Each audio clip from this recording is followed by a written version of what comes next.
यह कहानी है एक छोटे से शहर में रहने वाले एक परिवार की। घर की मुखिया थी शांति देवी। शांति देवी का स्वभाव ऐसा था कि घर में परिंदा भी उनकी इजाजत के बिना पर नहीं मार सकता था। उनके पति अब इस दुनिया में नहीं थे, तो घर की पूरी जिम्मेदारी उनके कंधों पर थी।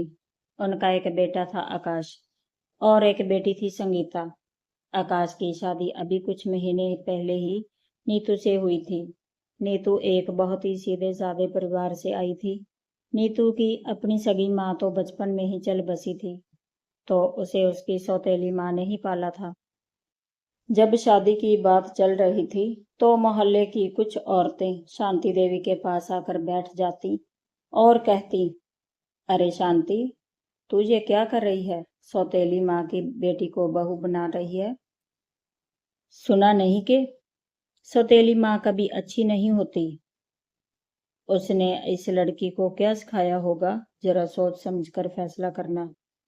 पर शांति देवी ने जब नीतू को देखा तो उन्हें उसकी सादगी पसंद आ गई और उन्होंने रिश्ता पक्का कर दिया। शादी के बाद नीतू घर आई। नीतू का नियम था कि सुबह सूरज निकलने से पहले उठ जाना। वह उठती, सबसे पहले पूरे घर की सफाई करती और फिर नहाकर रसोई में चली जाती। सबके लिए गर्मा गर्म चाय और नाश्ता तैयार करती। शांति देवी को अपनी बहू पर बड़ा गर्व होता था कि चलो बहू बड़ी सलीके वाली मिली है। पर कहते हैं ना कि हर घर में सुख सबको हजम नहीं होता। शांति देवी की बेटी संगीता, जो नीतू की ननद थी, उसे नीतू का इतना अच्छा बनना बिल्कुल नहीं सुहाता था। संगीता थोड़ी कामचोर और जिद्दी किस्म की थी। पहले माँ सारा दिन संगीता को ही प्यार करती थी, पर अब माँ के मुंह से बस नीतू नीतू ही निकलता रहता। संगीता एक दिन अपनी सहेली से फोन पर बात कर रही थी। यार, ये भाभी तो जैसे जादू कर दी है माँ पर। माँ को अब मैं दिखती ही नहीं। जो भी काम हो नीतू को बुलाती है। मुझे तो डर है कि कहीं माँ घर की सारी चाबियां ही उसे न थमा दे। सहेली ने उसे और भड़का दिया। अरे संगीता, तू अपनी माँ को समझा। ये जो मीठी बनती है ना, वही बाद में जहर उगलती है। और फिर वो तो सौतेली माँ के पास पली है। उसे तो पता नहीं क्या क्या पट्टी भड़ाकर भेजा गया होगा। संगीता के मन में ये बात घर कर गई। अब उसने तय कर लिया कि वह नीतू को माँ की नजरों में गिराकर ही रहेगी। अब संगीता ने अपनी चालें चलना शुरू किया। एक दोपहर जब नीतू ऊपर छत पर कपड़े सुखा रही थी, संगीता रसोई में अपनी माँ के पास जाकर बैठ गई। वह जानबूझकर उदास चेहरा बनाकर बोली, माँ, मुझे कुछ कहना है, पर डर लगता है कि आप बुरा मान जाओगी। शांति देवी ने सब्जी काटते हुए पूछा, क्या बात है? तू इतनी उदास क्यों है? संगीता ने धीमी आवाज में कहा, माँ, आप भाभी पर इतना भरोसा करती हो, पर मुझे उनकी नीयत ठीक नहीं लगती। कल मैं उनके कमरे के पास से गुजर रही थी, तो वो अपनी सौतेली माँ से फोन पर बात कर रही थी। वो कह रही थी कि माँ, मैंने शांति देवी को अपनी मुट्ठी में कर लिया है। अब धीरे धीरे सब कुछ अपने नाम करा लूंगी। शांति देवी का हाथ रुक गया। उन्होंने कहा, क्या नीतू ऐसा कह रही थी? मुझे तो विश्वास नहीं होता। संगीता ने तुरंत तड़का लगाया, माँ, सौतेली माँ की बेटी है, आखिर खून का असर कहाँ जाएगा? वो बाहर से गाय बनती है पर अंदर से शेरनी है।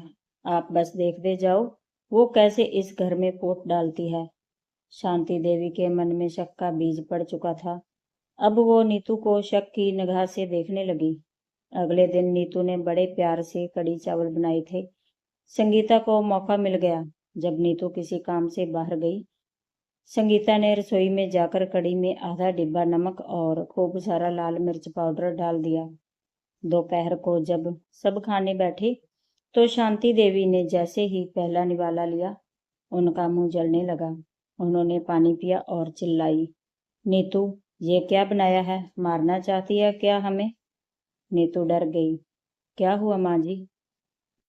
मैंने तो सब ठीक से डाला था। संगीता ने नाटक शुरू किया। माँ, आज भाभी का ध्यान तो बस सजने संवरने में था। लगता है अपनी माँ की बातें याद कर रही थी, तभी खाने का सत्यानाश कर दिया। और देखो, गलती मान भी नहीं रही है। नीतू की आंखों में आंसू आ गए। उसने कहा, माँ जी, मैंने सच में नमक ठीक डाला था, पता नहीं ये कैसे हो गया। शांति देवी ने गुस्से में थाली सरका दी। चुप कर, अब बहाने मत बना। तेरी सौतेली माँ ने यही सिखाया है कि सास को मिर्च खिलाओ। जा यहाँ से। नीतू बिना खाए अपने कमरे में चली गई और रोने लगी। उसे समझ नहीं आ रहा था कि जो माँ जी उसे इतना प्यार करती थी, वो अचानक इतनी कठोर कैसे हो गई। कुछ दिनों बाद शांति देवी की सगी बहन की बेटी की शादी का न्योता आया। शांति देवी ने सोचा कि घर की बहू को कुछ अच्छा पहनना चाहिए। उन्होंने अपनी अलमारी से अपना सबसे कीमती और खानदानी सोने का हार निकाला। ये हार उनकी सास ने उन्हें दिया था और शांति देवी को ये जान से प्यारा था। उन्होंने नीतू को बुलाया और बड़े भारी मन से कहा, नीतू, ये हार संभाल कर रख। कल शादी में तुझे यही पहनना है। इसे मैंने आज तक किसी को नहीं दिया, पर तू बहू है तो तेरा हक बनता है। ध्यान रखना, एक मोती भी इधर उधर ना हो। नीतू ने हार अपने माथे से लगाया। माँ जी, आप निश्चिंत रहिए, मैं इसे अपनी आंखों की पुतली की तरह संभालूंगी। संगीता बाहर खड़ी ये सब देख रही थी। उसके तन बदन में आग लग गई। वो हार तो मेरा होना चाहिए था। माँ ने उस पराई लड़की को कैसे दे दिया। संगीता ने उसी वक्त मन में ठान लिया कि अब वो ऐसा कुछ करेगी कि नीतू को इस घर से हाथ धोना पड़ेगा। रात का समय था। पूरा घर गहरी नींद में सो रहा था। तूने हार को अपनी अलमारी में एक छोटे से डिब्बे में बंद करके रखा था। संगीता दबे पांव नीतू के कमरे में गई। उसका दिल जोर जोर से धड़क रहा था, पर नफरत बहुत ज्यादा थी। उसने धीरे से अलमारी खोली, हार निकाला और उसकी जगह एक बड़ा पत्थर रख दिया। संगीता ने वो हार ले जाकर अपनी खुद की अलमारी के पीछे एक पुरानी फटी हुई गुड़िया के अंदर ठूस दिया। वह मन ही मन मुस्कुराई। अब आएगा मजा। जब कल हार नहीं मिलेगा तो माँ इस नीतू को घर से धक्के मारकर बाहर निकालेगी और तब सबको पता चलेगा कि सौतेली माँ की बेटी कैसी होती है। संगीता अपने कमरे में जाकर सो गई, ये सोचकर कि कल का सूरज नीतू की बर्बादी लेकर आएगा। उधर नीतू बेखबर सो रही थी। उसे अंदाजा भी नहीं था कि सुबह उसके साथ क्या होने वाला है। अगली सुबह जब सूरज की पहली किरण खिड़की से आई तो नीतू हमेशा की तरह सुबह जल्दी उठ गई। आज घर में बड़ी हलचल थी क्योंकि शांति देवी की बहन की बेटी की शादी में जाना था। नीतू ने नहा धोकर सबसे पहले रसोई संभाली और सबके लिए नाश्ता तैयार किया। वह मन ही मन बहुत खुश थी कि आज माँ जी ने उसे अपना खानदानी हार पहनने के लिए दिया है। उसे लग रहा था कि शायद पुरानी कड़वाहट अब खत्म हो जाएगी। शांति देवी भी तैयार होने लगी। उन्होंने कमरे से आवाज लगाई, नीतू, अरे ओ नीतू, जरा वो हार लेकर आ, मैं देखूं कि तेरे ऊपर कैसा लग रहा है। और जल्दी तैयार हो जा, हमें निकलना है। नीतू हाथ पहुंचते हुए मुस्कुराती हुई अपने कमरे में गई। उसने अपनी अलमारी खोली और वो डिब्बा बाहर निकाला। जैसे ही उसने डिब्बा खोला, उसके पैरों तले जमीन खिसक गई। डिब्बे के अंदर हार नहीं बल्कि एक भारी सा पत्थर रखा हुआ था। नीतू को लगा जैसे उसे चक्कर आ जाएगा। उसने पूरी अलमारी छान मारी, सारे कपड़े इधर उधर कर दिए, संदूक खोल दिया, पर हार कहीं नहीं था। उधर शांति देवी बाहर इंतजार कर रही थी। जब नीतू को देर हुई तो वो खुद कमरे में आ गई। नीतू को बदहवास हालत में देखकर वो घबरा गई। क्या हुआ नीतू? ऐसे पागलों की तरह कपड़े क्यों बिखेर रखे हैं? और हार कहाँ है? नीतू कांपती हुई आवाज में बोली, माँ जी, हार नहीं मिल रहा। मैंने कल रात यहीं रखा था, पर अब यहाँ सिर्फ पत्थर है। शांति देवी का चेहरा गुस्से से तमतमा उठा। क्या बकवास कर रही है? पत्थर है मतलब? वो हार कोई मामूली गहना नहीं था, मेरी सास की आखिरी निशानी थी। तूने उसे कहाँ छुपाया है? इतने में संगीता भी वहां आ गई, जैसे वो इसी मौके का इंतजार कर रही थी। वह चिल्लाकर बोली, देखा माँ, मैंने कहा था ना कि इस पर भरोसा मत करना, हार कहीं खोया नहीं है, इसने गायब कर दिया है। माँ, मुझे तो लगता है इसने अपनी सौतेली माँ को हार दे दिया होगा। आखिर शादी के बहाने उसे कुछ तो अपनी माँ को देना ही था ना। नीतू रोते हुए संगीता के हाथ जोड़ने लगी। नहीं संगीता, ऐसा मत कहिए, मैंने किसी को कुछ नहीं दिया। मैं तो खुद समझ नहीं पा रही कि हार कहाँ गया। संगीता ने आग में घी डालते हुए कहा, माँ, ये ऐसे नहीं मानेगी। इसकी तलाशी लो, इसके सामान की तलाशी लो, और अगर यहाँ नहीं मिला तो पक्का इसने बाहर कहीं ठिकाने लगा दिया होगा। ये सौतेली माँ की परवरिश है माँ। ये लोग बहुत शातिर होते हैं, पहले विश्वास जीतते हैं और फिर सीधे जड़ पर वार करते हैं। शांति देवी का गुस्सा अब 7वें आसमान पर था। उन्होंने नीतू का हाथ झटक दिया और कहा, मुझे लगा था कि तू घर की इज्जत बनेगी, पर तू तो चोर निकली नीतू। अगर तूने अभी सच नहीं बताया तो मैं पुलिस को बुला लूंगी। बोल, कहाँ है हार? नीतू फर्श पर बैठकर फूट फूट कर रोने लगी। माँ जी, खुदा के वास्ते मुझ पर यकीन कीजिए, मैंने चोरी नहीं की। मैं तो इस घर को अपना मंदिर मानती हूँ। तभी संगीता ने अपनी माँ के कान में कहा, माँ, ये रोना धोना तो इसका नाटक है। आप एक काम करो, इसे कहो कि अपनी उस सौतेली माँ को फोन लगाए और पूछे कि हार वहां पहुंचा या नहीं। देखिएगा ये कैसे बहाने बनाएगी। शांति देवी ने नीतू का फोन छीन लिया और उसकी माँ का नंबर मिला दिया। उधर से जब नीतू की माँ ने फोन उठाया और बड़े प्यार से नमस्ते कहा, तो शांति देवी ने आव देखा ना ताव उन पर बरस पड़ी। शर्म नहीं आती तुम्हें? अपनी बेटी को यही सिखाकर भेजा है कि ससुराल का माल कैसे साफ करना है। मेरी सास का खानदानी हार तुम्हारी बेटी ने गायब कर दिया है। अगर वो हार वापस नहीं मिला तो मैं तुम दोनों को जेल भिजवा दूंगी। उधर से नीतू की माँ हैरान रह गई। वो रोने लगी और कहने लगी, बहन जी, मेरी बेटी ऐसी नहीं है। मैंने उसे भले ही पेट से जन्म नहीं दिया, पर संस्कार सगे दिए हैं। वो भूखी रह लेगी पर कभी बेईमानी नहीं करेगी। संगीता ने फोन छीन कर काट दिया और बोली, माँ, ये माँ बेटी दोनों मिली हुई हैं, अब इनसे बात करने का कोई फायदा नहीं। शांति देवी ने नीतू की तरफ नफरत से देखा और कहा, आज से तेरा इस रसोई में आना बंद। जब तक हार नहीं मिलता तू इसी कमरे में बंद रहेगी, और याद रखना, अगर हार नहीं मिला तो मैं आकाश को कहूंगी कि तुझे तलाक देकर घर से बाहर निकाल दे। नीतू को उसके अपने ही घर में एक मुजरिम की तरह कैद कर दिया गया। आकाश भी जब शाम को काम से लौटा तो संगीता ने उसे ऐसी कहानी सुनाई कि आकाश ने भी नीतू की एक न सुनी। नीतू कमरे में अकेली बैठी खिड़की के बाहर देख रही थी। उसे अपनी माँ की कही हुई वो बात याद आ रही थी, बेटा, सच्चाई की राह कठिन होती है, पर अंत में जीत सच की ही होती है। उधर संगीता अपने कमरे में बैठकर मुस्कुरा रही थी। उसने अलमारी के पीछे छिपे उस हार को एक बार फिर से देखा। बस कुछ दिन और, फिर माँ खुद इस हार को भूल जाएगी और ये मेरा हो जाएगा। और नीतू, वो तो अब कभी भी माँ की चहेती नहीं बन पाएगी। संगीता को लगा कि उसने जंग जीत ली है, पर उसे क्या पता था कि ऊपर वाला सब देख रहा है और जल्द ही एक ऐसा मोड़ आने वाला है जिसकी कल्पना उसने सपने में भी नहीं की थी। नीतू को कमरे में बंद हुए 2 दिन बीत चुके थे। पूरे घर में मातम जैसा सन्नाटा था।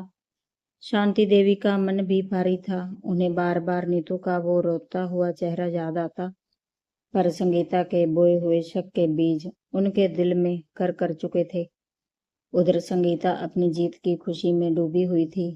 उसे लग रहा था कि अब नीतू का पत्ता हमेशा के लिए कट गया है। लेकिन कहते हैं ना कि इंसान चाहे कितनी भी गहरी साजिश रच ले, कुदरत अपना खेल खेलती ही है। उस रात संगीता को नींद नहीं आ रही थी।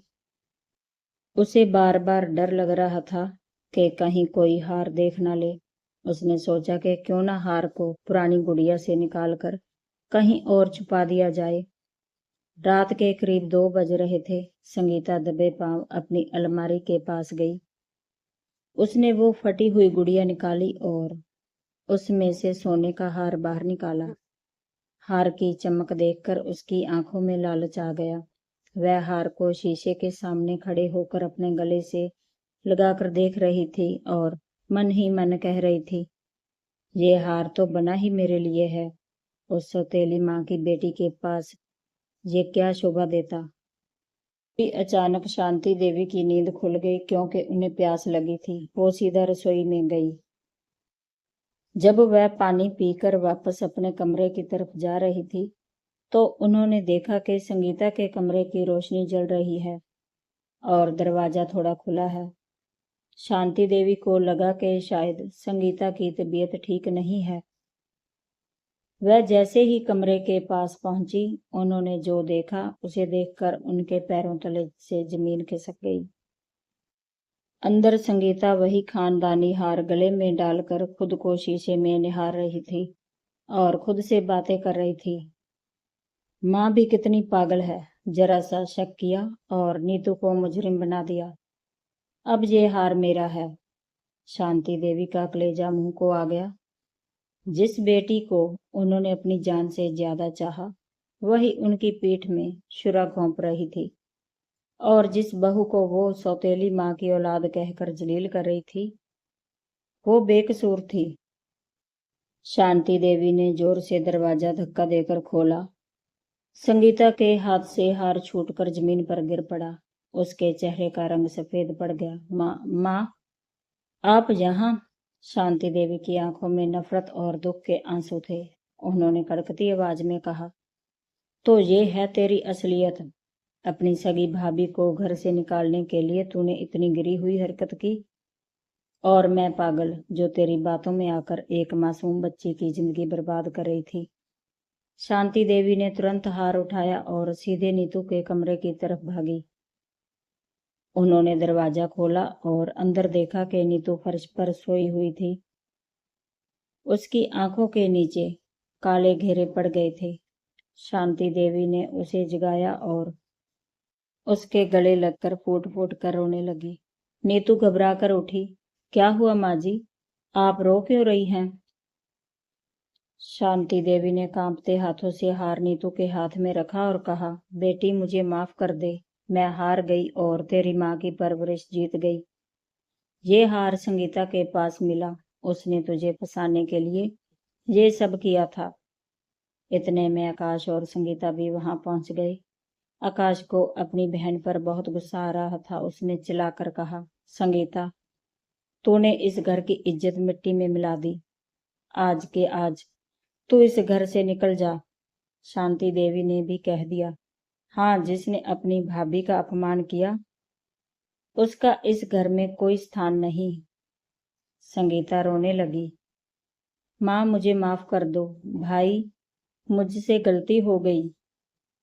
तभी नीतू आगे बढ़ी। उसने संगीता का हाथ पकड़ा और शांति देवी से बोली, नहीं माँ जी, ऐसा मत कीजिए। ननद रानी छोटी है, उनसे गलती हो गई।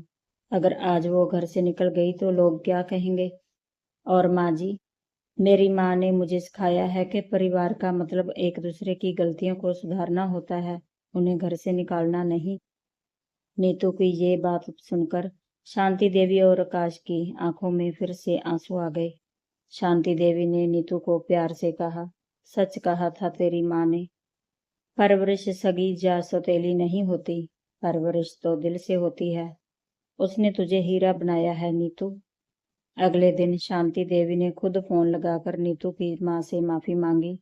उन्होंने उन्हें अपने घर बुलाया और बड़े ही आदर सत्कार के साथ उनका स्वागत किया। शांति देवी ने सबके सामने कहा, आज से इस घर में कोई किसी को सौतेली माँ की बेटी नहीं कहेगा। नीतू इस घर की लक्ष्मी है और इसकी माँ हमारी समधिन। संगीता को भी अपनी गलती का गहरा एहसास हुआ। उसने नीतू के पैर पकड़कर माफी मांगी और कसम खाई कि वह कभी किसी के खिलाफ साजिश नहीं रचेगी। नीतू ने उसे गले लगा लिया और घर में फिर से खुशियों की रौनक लौट आई। शांति निवास अब सच में शांति का घर बन गया था। नीतू ने अपनी सहनशीलता और संस्कारों से ये साबित कर दिया कि इंसान के कर्म ही उसकी असली पहचान होते हैं, ना कि उसके रिश्ते का नाम। तो दोस्तों, कैसी लगी आपको ये आज की कहानी? प्लीज़ कमेंट बॉक्स में बताएं और मेरे चैनल को प्लीज़ सब्सक्राइब करें।